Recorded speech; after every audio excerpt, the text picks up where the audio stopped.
വയനാട് പനമരത്ത് 3 വയസ്സുകാരൻ പൊള്ളലേറ്റ് മരിച്ച സംഭവത്തിൽ പിതാവും വൈദ്യനും അറസ്റ്റിൽ. ചൂടുവെള്ളം നിറച്ച ബക്കറ്റിൽ വീണ കുട്ടിയെ മെഡിക്കൽ കോളേജിലേക്ക് മാറ്റാൻ നിർദ്ദേശിച്ചെങ്കിലും ചികിത്സ നിഷേധിക്കുകയായിരുന്നു.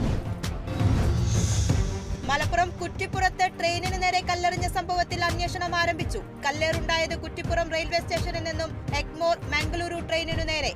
കല്ലേറിയിൽ ട്രെയിൻ യാത്രക്കാരന് പരിക്ക്.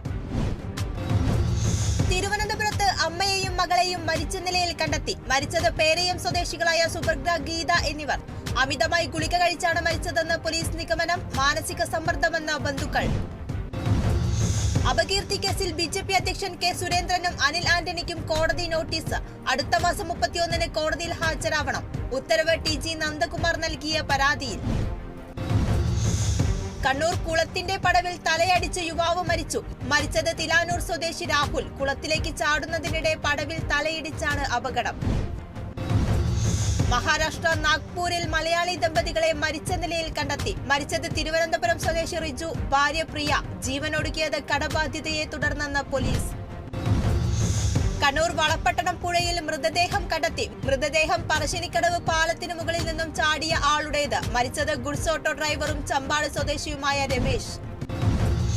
മാനവസേന വെൽഫെയർ സൊസൈറ്റിയുടെ ഭരത് ഗോപി പുരസ്കാരം നടൻ സലീം കുമാറിന്. പുരസ്കാരം ആഗസ്റ്റ് 15-ന് ആറ്റിങ്ങലിൽ നടക്കുന്ന വാർഷികാഘോഷ ചടങ്ങിൽ കൈമാറും.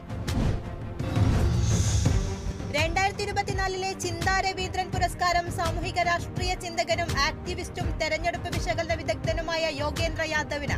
പുരസ്കാരം 50,000 രൂപയും ശില്പവും പ്രശസ്തി പത്രവും അടങ്ങുന്നത്. കൊല്ലം അഞ്ചലിൽ കൃഷിഭവന്റെയും പഞ്ചായത്തിന്റെയും നേതൃത്വത്തിൽ ഞാറ്റുവേല ചന്ത സംഘടിപ്പിച്ചു. ഓണത്തിന് നാടൻ പച്ചക്കറി വിഭവങ്ങൾ ഉൽപ്പാദിപ്പിക്കുക ലക്ഷ്യം.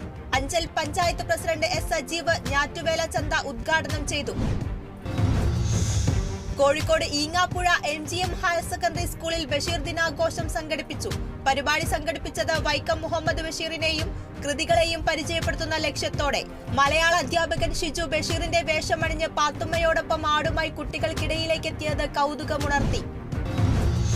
തൃശൂർ കുണ്ടഴിയൂർ GM UP സ്കൂളിൽ ബഷീർ ദിനം ആചരിച്ചു. വൈക്കം മുഹമ്മദ് ബഷീറിന്റെ സ്മരണകൾ പുതുക്കിയത് കഥാ പോസ്റ്റർ രചനകളിലൂടെയും വിവിധ കലാപരിപാടികളിലൂടെയും. പ്രസിഡന്റ് അഫ്സൽ പാടൂർ ഉദ്ഘാടനം ചെയ്തു. കരിപ്പൂർ വിമാനത്താവള പരിസരത്തു നിന്ന് ഹൈബ്രിഡ് കഞ്ചാവ് പിടികൂടിയ കേസിൽ ഒരാൾ പിടിയിൽ. പിടിയിലായത് വേങ്ങര സ്വദേശി സെയ്ദ് ഹുസൈൻ കോയ. കൊല്ലം ശൂരനാട് വടക്ക് ഗ്രാമപഞ്ചായത്ത് 12-ാം വാർഡിൽ അംഗപരിമിതർക്കുള്ള പെട്ടിക്കടയുടെ ഉദ്ഘാടനവും താക്കോൽ കൈമാറ്റവും നടത്തി. പെട്ടിക്കട അനുവദിച്ചത് 2023-24 വർഷത്തെ വാർഷിക പദ്ധതിയിൽ ഉൾപ്പെടുത്തി. ഉദ്ഘാടനം പഞ്ചായത്ത് പ്രസിഡന്റ് S ശ്രീകുമാർ നിർവഹിച്ചു. കൊല്ലം പള്ളിമുക്കിൽ SDPIയുടെ നേതൃത്വത്തിൽ പ്രതിഷേധ സമരം സംഘടിപ്പിച്ചു. സമരം പുന്നല കറവൂർ അലിമുക്ക് റോഡിന്റെ ശോചനീയാവസ്ഥയെ തുടർന്ന്. റോഡിന്റെ ശോചനീയാവസ്ഥ ഉടൻ പരിഹരിക്കണമെന്ന ആവശ്യം.